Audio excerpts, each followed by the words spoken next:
In an epic fail, Mamdani finally has a humiliating admission to make. Jasmine Crockett's World Cup race baiting kicks her in the ass, and she well deserves it. And finally, the most insane car chase video I've ever seen. As you know, lately I've been obsessed with these police car chase videos. I watch them all the time. I found the wildest, wackiest one I've ever seen. I'm going to share it with you. Welcome to the Jay Sheldon Show. We are live. It is Wednesday, halfway through the week. This would be hump day. Hello to Marilyn and Karen. You know, I realized, by the way, and I did not mean to do this on purpose. I was supposedly looking at a combined chat in my window, and that's not actually true, apparently. The YouTube chat, because we're live on YouTube and Rumble all at the same time. We're simulcasting, as they say. And I am missing my YouTube chats. I don't know why. So I've got to keep YouTube up over here on the other screen so that I can see. I'm actually dealing with three screens. One day I'll pull the camera back so you can see the whole setup. But I have my main software that I'm running the show with.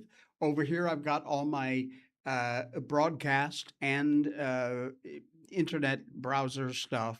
And then all my show stuff is over here, including the chat in a separate window. Do you even care about this crap? Anyway, I'm trying to explain. So I don't see all the chat. I thought it would all come up in the same window. It doesn't. So my apologies. I know even yesterday there were some folks who said hi. I managed to get to a couple of them, but I missed some chats in YouTube. Apologize for that. I will keep that open and be able to interact with our YouTube audience, which is growing, by the way, and thank you for that. Share, follow, subscribe, all that stuff. Thank you. All right. New York Mayor Zohran Mamdani has, in the past, floated the absolutely insane idea of arresting Israeli Prime Minister Benjamin Netanyahu when he came to New York, to the U.S. over us. On the other hand, let it be said, I'm not an anti-Semite. To me, there are Jewish people and there is Israel, and they are separate. Cannot stand Israel and Netanyahu. Love the Jewish people. Okay? Okay.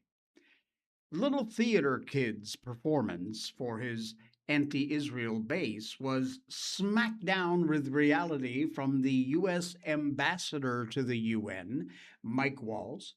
Trump, even CNN got legal analyst Ellie Honig. Mamdani was told, sorry, pal, you've got no legal ability to do any such thing as arresting Netanyahu. In the words of Trump, no way, no how was it happening. Well, it finally happened that Mamdani was forced to concede he ain't got the power, which had to be a bit of an embarrassment to him because he's been acting like he's got all the power on earth, only to find out exactly how limited he really is. Here is him back in, when was this? There's no date on this. Hang on a second. We just had some sort of glitch here. Are we still up and going? Yeah, I think so. Let me just double check. Why me? Why me? Please tell me we're okay. What happened? Okay, I think we're all right. I think we're all right. Oh man, the Shevitz, I'm telling you. All right, let's do it again. Here's Mamdani when he's making the big threat. This man is such a moron. Here we go. As mayor, New York City would arrest Benjamin Netanyahu. This is a city that our values are in line with international law. It's time that our actions are also. Even though the U.S. is not a signatory to the ICC? No, it's time that we actually step up and make clear what we are willing to do to showcase the leadership that is sorely missing in the federal administration. Yeah, the problem is, pal, you ain't got that power, okay? It doesn't exist. An absolute stooge. He attacks Netanyahu in the clip, accuses him of being a war criminal, calls him an architect of horrific genocide. Okay, frankly, I agree with that statement. But Mamdani is fuming over this incident that's exposed his rather empty promise and, frankly, his complete impotence. Here he is with his little concession. Benjamin Netanyahu is a war criminal, the architect of a horrific genocide against the Palestinian people. He is responsible for the killing of more than 73,000 people, for the maiming of tens of thousands of children, as those who survive undergo amputation without anesthesia, for the targeting of neonatal hospitals and maternity care centers, denying newborns even the chance to live, for the countless people he starved as he blocked food and humanitarian aid from reaching them, for the gunning down of hundreds of aid workers and journalists. And just last month, the UN confirmed that Palestinian children continue to be deliberately targeted and killed by Israeli armed forces, more than 8 months after the so-called ceasefire. The list goes on and on, all as we, as Americans, pay for the bombs that do the killing. There is a reason the International Criminal Court issued a warrant for his arrest. As human beings, we have spent generations building a shared understanding that there are crimes so grave they offend all of humanity. Anyone, with their eyes, with their heart, with their conscience, should recognize the devastation he has wrought and understand that he belongs before a court of law. As I've said, I agree with the ICC that Benjamin Netanyahu should be arrested and tried for his crimes, as I do for anyone else charged by the ICC. My administration has reviewed every avenue available under applicable law to determine whether New York City could execute the International Criminal Court's arrest warrant if Benjamin Netanyahu came here. It is clear that we do not have the independent legal authority to enforce this warrant. The federal government, however, does, and I call on them to join the ICC and execute this warrant. That must have killed him. You ain't got the power, pal. You know what? Honestly, I wish you did, because Netanyahu needs to be in prison. But sorry, Mamdani, it ain't working for you. Oh, by the way, you love how he's sitting behind the desk with the flag looking very presidential while he acknowledges he doesn't have the power.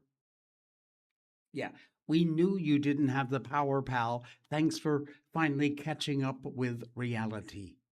So it's pretty funny, actually, that despite what Mamdani said before and what he promises his foolish base, he's got to concede. Well, so much for that. But he does have a concerning part where he talks about how we can examine every tool we have to defend the humanity and dignity of all people. What exactly is he calling for there? Anyway, Mr. Mamdani, enough is enough. You've lost it. We don't care. We don't like you. But you know what, New Yorkers? You just go on ahead. You got what you voted for. Good and hard. Enjoy it. No, is that Danny? Ha! Danny, welcome back. Says, I finally get to catch a live show. Good morning, everyone. How I missed my Sheldon family. Summer's ending fast. Be catching the live shows again. I hope so. Jay was watching on demand the other day, and my little Jack saw and said, Mommy, I won the gingerbread. I said, oh, you never told me. He said, yeah, mine went the furthest, so I got the candy. I was so excited. Oh, man, that is fantastic. Jack, congratulations. I'm so glad that I could help you out with that. And yes, in case you're just watching, you don't know what I'm talking about. Jack's school had a thing where they made these little gingerbread men, and then they shipped them out to people to see how far the gingerbread men would go. As you know, I live in Malaysia, which is almost exactly halfway around the world. You can't get much further than you're not actually headed back in the same direction. So anyway, I took a picture and sent it back. I sent it online with my gingerbread man from Jack, and he won. That is fantastic. Love you guys. Thank you, Danny, Karen, Marilyn, all of our P1 viewers and listeners there. I'm so excited for you, Jack. Congratulations. That is fantastic. All right. Let's get on with it, huh? Wow. Pete Hegseth. Oh my God. Scorching Democratic Senator Gary Peters, who called the U.S. military a failure. Yeah.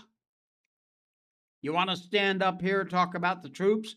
You won't show any political courage to actually fund our department because you have Trump derangement syndrome. I'm going to play the video in a second. This guy held back absolutely nothing during this hearing, and this idiot Peters just got slammed. Take a look. When will you show leadership? When will you show Why don't you leadership? show some leadership and stand up to your fellow Democrats who won't fund the troops, who stand and play partisan politics while you don't give us the money? You want to stand up here and talk about the troops? You won't show any political courage to actually fund our department because you have Trump derangement syndrome and can't actually commit to anything meaningful. So I put this on you, Senator. Secretary Hegseth, you have trillions, you have over $1 trillion, you're asking for $1.5 trillion. It's not a question of money, it's a question of leadership and understanding what it takes to actually win. Political cowardice of Democrats who won't fund the troops. Boom. Boom, bada boom, boom, bada bing, bada boom.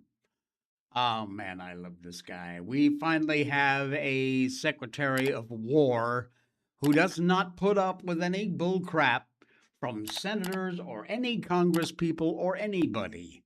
He is all America first. He is all about making sure our troops have what they need. Trillion and a half, whatever. If it's for the defense of this country, give it to them. Give it to them rather than some Somali bullshit medical children's clinic Leering Center in Minneapolis. Unbelievable. And this Peters guy, what a moron. What a maroon. Embarrassing. You people voted for this guy? You're out of your mind. And speaking of out of your mind, how about Jasmine Crockett, who just every day seems to be on a path to prove how stupid she actually is? And she's done it again. She manages to make World Cup race baiting a thing, which completely backfires and bites her in the ass. Democrat hearing witnesses will not play along with her bullcrap. The House Oversight Subcommittee on Delivering on Government Efficiency, which we know as DOGE, held a hearing on rewriting American history, examining the Smithsonian's efforts to reshape the past, which was packed with action. Republican Senator Brandon Gill grilled the director. I think you may have seen a cut or two of that online. The director absolutely would not answer any legit questions put to her. It did not go well. But that was not the only icy, beautiful moment in this hearing. Oh no, the lefty positions crashing on the rocks, one after the other. There was this weird moment where Jasmine Crockett, which by the way, she is a rep from Texas. Texas. How the hell, Texas, did you elect this idiot? What district could she possibly be from in Texas, of all places, that they would actually manage to elect this moron? She spoke about why she felt people were enjoying the World Cup. Oh, you gotta hear this one to believe it. The World Cup that captured the imaginations of the entire world when they saw all of these people of color that was playing for all these teams. And ultimately, if you recall, the last two teams, it was Argentina and Spain. And it seemed like the vast majority of the world was rooting for Argentina, or actually against Argentina, right? And why was that? Just give me an explanation if you could guess. If you'll just let them finish the answer. Spain had the best team. Maybe that's why they were rooting for them. There's also a racist history that exists as it relates to Byer, you're Argentina. recognized. Thank you. There's a racist history? What? This woman is just bizarre. The World Cup that captured the imaginations of the entire world saw all these people of color that were playing for the teams. Is she kidding? The World Cup captured people's attention for a whole lot of reasons. The soccer fans rooting for their teams, those interested in seeing teams from all over the world.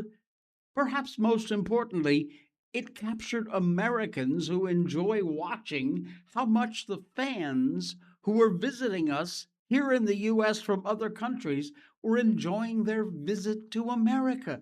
That was as big of a story as the games itself, which reminded us once again, like we need to be every now and then, about exactly how great this country is. That did a great job of doing. Funny how she didn't seem to remember that point about the reason people have been enjoying the World Cup. I don't believe until this ass I've heard a single person or seen a single post online, and I'm online 23 out of 24 hours a day, folks. Not one person has talked about race as a reason why they enjoyed the World Cup. Maybe it seems like that if that's the only lens you view things through, okay, maybe, but you're also an idiot. And then she had the even more bizarre take on the game between Argentina and Spain. She's not even clear about what she was saying. Crockett asked Professor Blight, one of the Democrat witnesses, why that might be. And as shown in that clip I just played you, he answered logically. He said, well, because Spain had the best team, which may be why that's why they were rooting for them.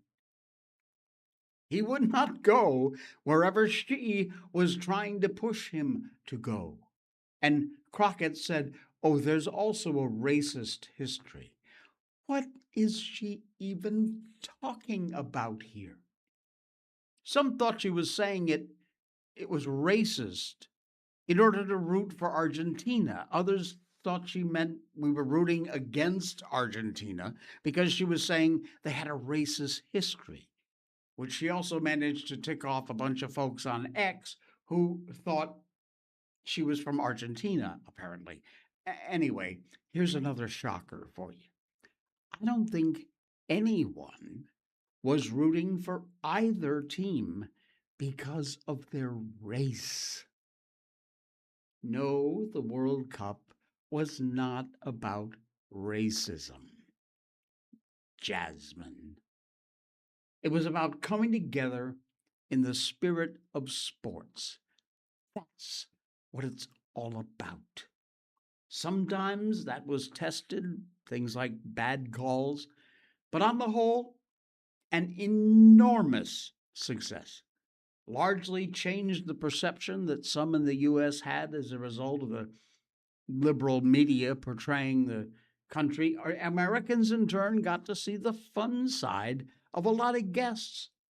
From the Scottish tartan army, brilliant singers, how they can drink anybody under the table, and the Norwegians, who taught us how to row.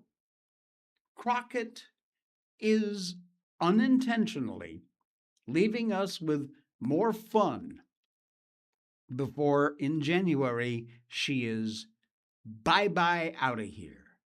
Not soon enough in my book. Try again, Jasmine. It ain't working. It's not gonna work.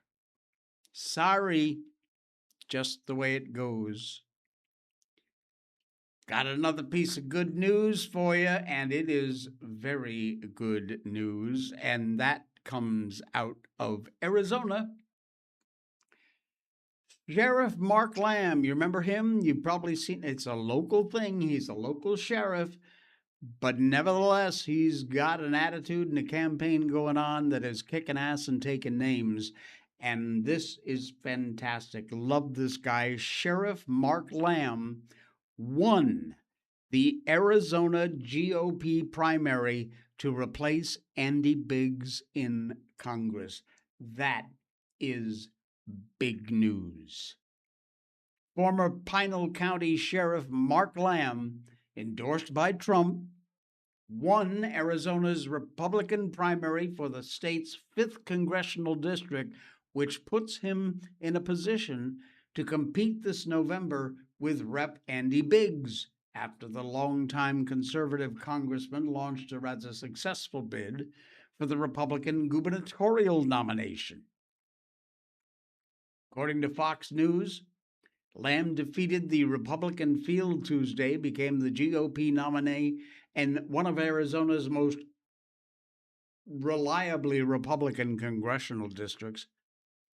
He'll face Democratic nominee Elizabeth Lee in the November 3rd election for the seat that Biggs is vacating. Arizona's 5th congressional district, very long been Republican, making Lamb the early favorite to succeed Biggs in Congress. Now, if you've missed it online, and he's been very proactive online, throughout this campaign, he framed his candidacy as part of a broader effort to try and preserve American values, defend constitutional freedoms. Remember, this guy used to be a sheriff. Sheriffs in this country have a lot of power. They are an elected position, and as such, they hold a lot of power. I know. I worked for the Sheriff's Department in Monroe County, Florida. I can tell you, Sheriff Rick Roth. He said, that's why I'm running for Congress. We got to make sure our grandchildren and our great-grandchildren have those same freedoms that we have.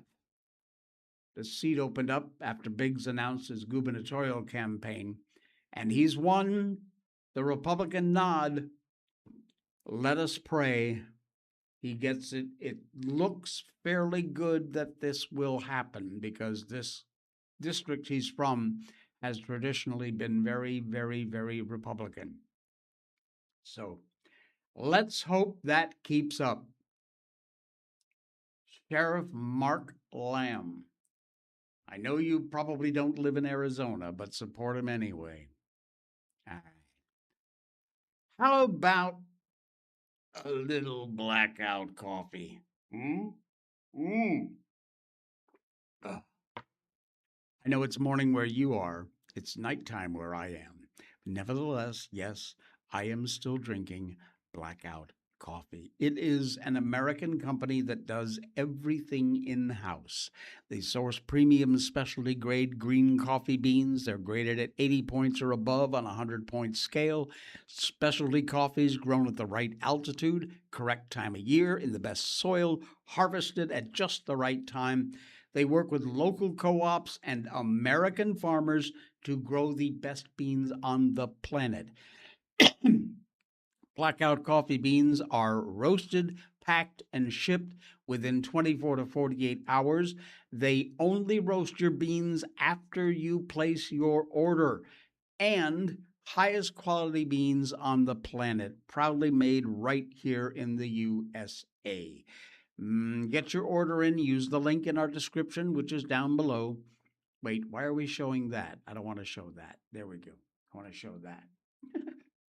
Anyway, use that description in our description, the link for Blackout Coffee. Order one bag just to give it a try if you're a first-time customer, and you use the code J20 for 20% off your first order. 20% off your first order at Blackout Coffee. It is a fantastic coffee. You'll love it. They've got flavors, instant, cold brew, all those great flavored coffees, which are just unbelievable. I told you before, I was not a fan of flavored coffee until I tried this from Blackout. It's amazing. Blackout Coffee, John Santos and the gang, great friends of ours and great friends of this show. And we hope you will head over there and place your orders for the best coffee on the planet. That is Blackout Coffee. I am not afraid to admit that I am an enormous fan of Bruno Mars. I love this guy. I also love his music. I love this guy because of his music. He is absolutely fantastic. What an incredible entertainer. I have seen one of his shows live when he toured Asia. It was amazing.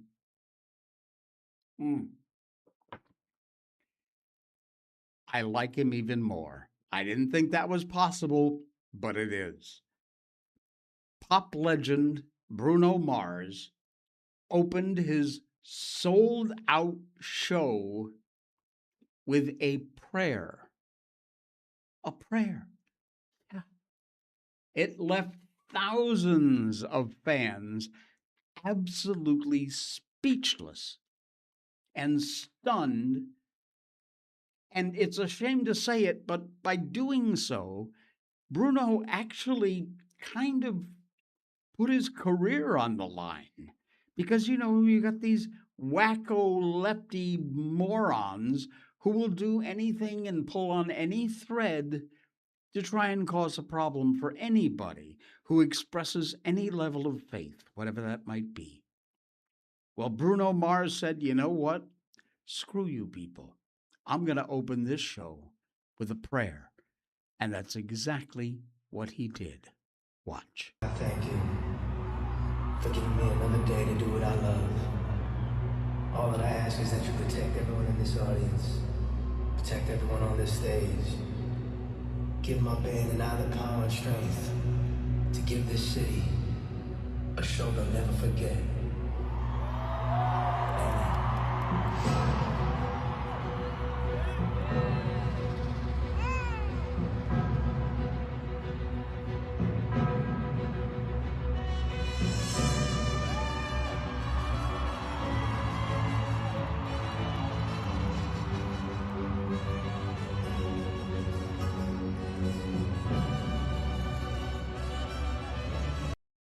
Wow. Wow. Wow. Like the line said, in a world full of satanic rituals and some of these entertainers who seem to be doing everything they can to drag us down into the depths of hell, here is this amazing entertainer, Bruno Mars, who actually is not afraid to show his faith in our Lord and Savior Jesus Christ. Check out this video. This is little Bruno Mars back in 1992. Look at this. This is Bruno Mars in 1992. Listen. When I was a baby, my dad wanted to call me Elvis. So when he called me that, oh my God. Elvis that you like? How adorable. He's singing, he's dancing, and his lip. His what? His lip. His lip? Yeah. What is it about his lip that you like? What is it? This. How do you do that? Oh my God. Look at that guy. That is Bruno Mars in 1992. Oh, man. That's the kind of good news we need. Oh, man. Danny says, love his music as well, but try to support the independent artists. True. You just made it, so I'll support him and give all his music likes and views. In 1992, I was 5, You know what? By looking at that video, I wouldn't doubt the kid probably was 5 or 6, maybe 7 or 8. I don't think he was much older than that. 1992. Wow, that is crazy. Hey, speaking of homegrown things, how about a little homegrown moonshine? Have you ever tried it? Moonshine? You know, the stuff that when you're through with your drink, you can actually use it to scrape the paint off, off the furniture? Well, guess what? You can't do that anymore. Here we go again. There is a federal ban on homegrown whiskey distilleries. Yeah, you're not allowed in this country to make your own whiskey. Now, look, I know some of this rot gut is truly rot gut. It will kill you if you drink it. That's how horrible some of this stuff is. But this federal ban is, believe it or not, headed for the Supreme Court. A couple of guys with a still tucked away somewhere in the woods. Moonshining, as it's called, obviously very, very connected with the South. You used to be able to buy a mason jar of what they called corn squeezins, about $10, and it wasn't bad. Like I said, if you had any left after a night of revelry, you could always use it to strip paint and blast stumps. Selling homemade hooch is one thing, but honestly, hey, look, this is a free country. You should be able to set up a little still and make your own booze for personal use. Well, now a case that is a possible result is headed for the Supreme Court, believe it or not. They're being asked to legalize home whiskey distilleries in the U.S. by a conservative-leaning think tank in Ohio. The Fifth U.S. Court of Appeals ruled recently that the federal ban against home whiskey distilleries is unconstitutional. Yes. The Sixth Court upheld the federal ban, and the federal government said the law is constitutional because it was enacted to prevent tax evasion.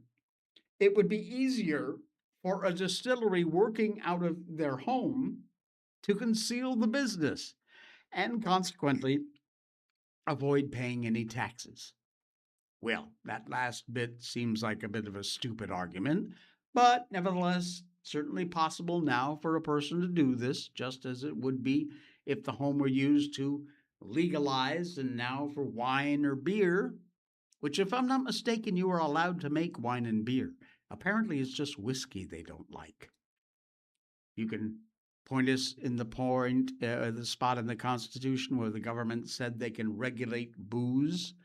I'd love to see it because I've read the Constitution many times and I don't ever recall seeing anything in there about the government being allowed to regulate booze. Now, as evidence of the complete ambiguity of all of this, note 2 different courts of appeals issued conflicting rulings in the matter, which is why it's headed for the Supreme Court. Monday, the Buckeye Institute filed a petition asking the Supreme Court to decide between these 2 courts' differing opinions. 2 courts of appeal consider the same provisions under the same constitutional challenge on materially identical facts within 11 days of each other and issued opposite judgments. Seems a pretty clear argument for this headed for the Supreme Court stuff. As of this moment, the Supreme Court has not yet decided if they will or will not hear the case. But the liberty lover side of me is inclined to side with the plaintiffs in this matter. Constitutional issues aside, I don't think it's the government's place to be ruling over what I do or don't do on my own property, including producing a product that is perfectly legal if you produce it for commercial sale. Oh, that's fine. You just can't make your own at home. A little copper line and a boiler set up in your workshop. Maybe indulge in a dram or two of some homemade brew every now and then. That's nobody's business but mine, feds. Stay the hell out of it. And if anybody thinks that people aren't doing this already, especially in some of the more rural places, just because it's illegal, well, I got a bridge in Brooklyn to sell you, okay? Because they are. It's happening, whether you feds like it or not. Keep your hands off my still. Stupid people. All right. Democrats in New Jersey are fighting very, very hard against voter ID. Danny, yeah, that moonshine you see in the liquor store is not real moonshine. Boy, is that the truth. I know in some package stores, liquor stores, you'll see something called moonshine. Trust me, that ain't moonshine. Wow, can you hear that? There is a jet flying over my house right now, which shouldn't be happening at this time of night. It's nighttime here in Malaysia. But man, was that low. Shook the house. Scary. Don't usually hear that. All right. So as these New Jersey Democrats are fighting against voter ID, they have just found 6,600 non-citizens on their voter rolls. Oh, yeah. The things that Democrats insist are never happening are happening again. Non-citizens are getting onto the voter rolls and voting. President Trump being proven right again and again about insecure elections, the urgent need to pass the Save America Act. New Jersey Democrat Governor Mike Sherrill announced Tuesday that her admin has learned about a software error in the state's motor vehicle system that led to the registration of roughly 6,000 people who were indicated they were not U.S. citizens between June 2023 and June 2024. These individuals answered no when asked on a keypad whether they were a U.S. citizen when they were applying for a driver's license and an ID card. Through no fault of their own, the system absolutely automatically went ahead and registered them to vote. Now, at the time, to be fair, this Governor Sherrill was not in office. A preliminary analysis shows fewer than 400 individuals who were newly registered for the first time because of this error actually voted. Sherrill said she's ordered her admin to remove any residents from the voter rolls who were erroneously added. Indicated the state has in the process of replacing the vendor responsible for administering the system. Now, New Jersey is one of more than 20 states the Department of Justice has sued for refusing to turn over voter rolls to be cross-checked effectively for improper registrations. Exactly what happened. In other words, the bottom line is our elections are not secure. They are vulnerable to all kinds of interference, including from foreign actors. Non-citizens can and do register to vote. They also can and do illegally vote in our elections. In fact, the Federalist, the online site, the Federalist, great site, by the way, they reported that voter rolls from the last 8 of the state's 21 counties shows several instances in which non-citizens were registered to vote. How they became registered? Through the Department of Motor Vehicles. You've been warned about this for years. What's been done about it? Abso-freaking-lutely nothing. Nada. And so it goes. And so it goes. Hey, this is a very cool story. Ancient beams that have been found in a dig are offering new evidence of the first temple's destruction. We got a picture of that? We do. There you go. Look at that. This is an artist's recreation of what the first temple would have looked like. And now we got some proof. Biblical archaeology, which is fascinating. Interesting to see the findings that archaeologists come up with, especially when the digs turn up evidence that kind of bolster the veracity of biblical accounts. They help to support that. Well, an ancient find has scholars taking a look at the destruction of the first temple in Jerusalem from 2 Chronicles, which gives us this account of the first temple. Said, therefore, he brought up against them the king of the Chaldeans, who killed their young men with the sword in the house of their sanctuary, and had no compassion on young men or virgin, old man or aged. He gave them all unto his hand, and all the vessels of the house of God, great and small, and the treasures of the house of the Lord, and the treasures of the king and of his princes. And all these he brought to Babylon. And they burned the house of God, and broke down the walls of Jerusalem, and burned all its palaces with fire, and destroyed all its precious vessels.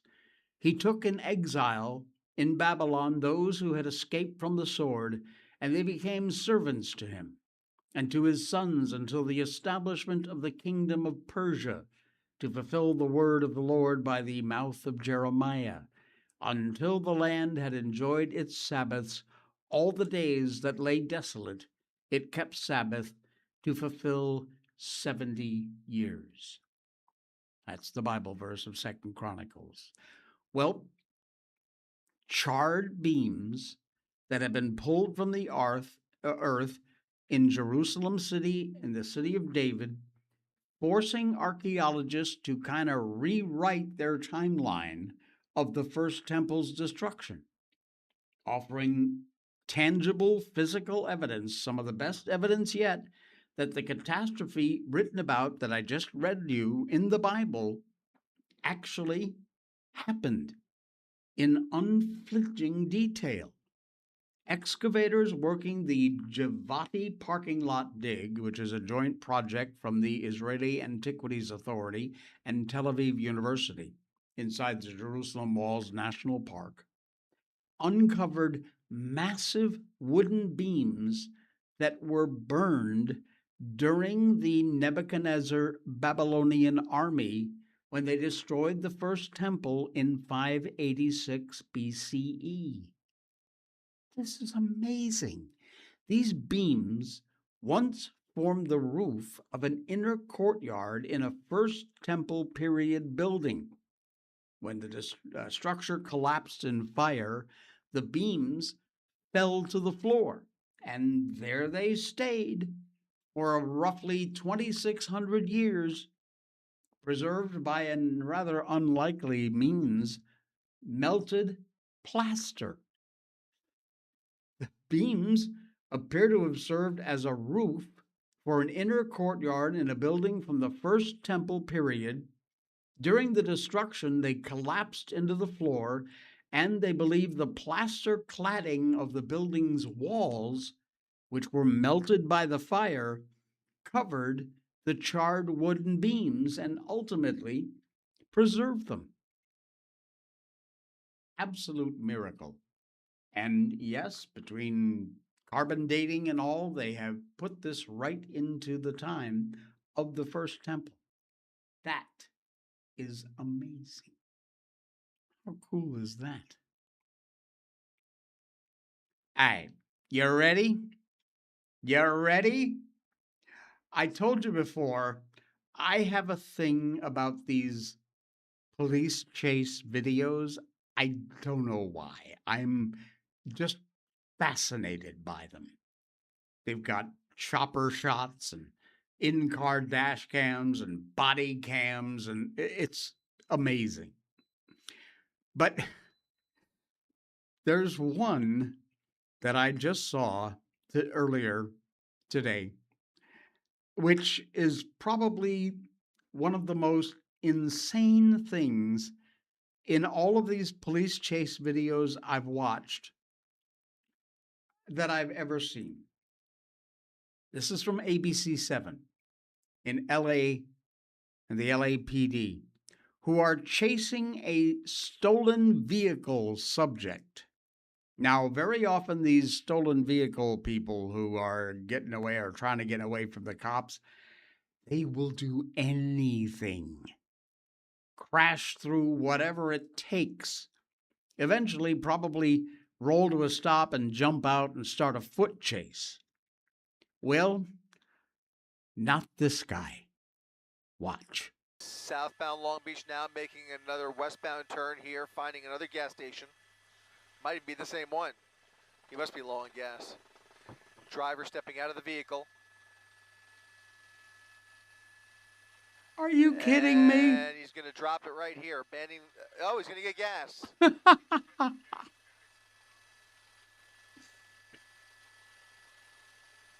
He's driving a stolen car, trying to get away from the cops.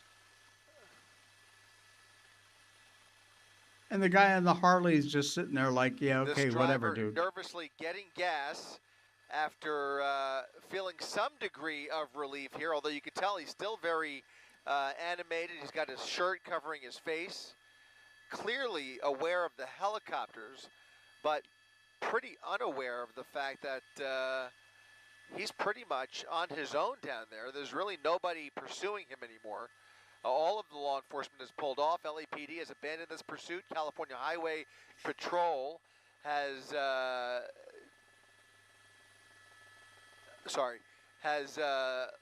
sent their helicopter off to other assignments. So it looks like he is really just, you know, he's got a little wad of cash there, maybe. I mean, he couldn't be acting any more suspicious, I'll tell you that. You think?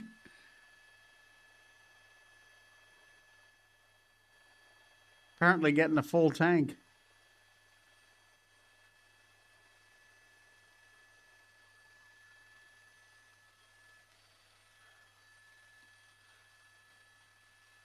Doesn't he put the hose back? Oh my God. This is a wild scene here as he just drops the pump and continues on after a quick splash of gas. Now back on the run here, but there's nobody behind him. And there's nobody chasing him. How do you do that?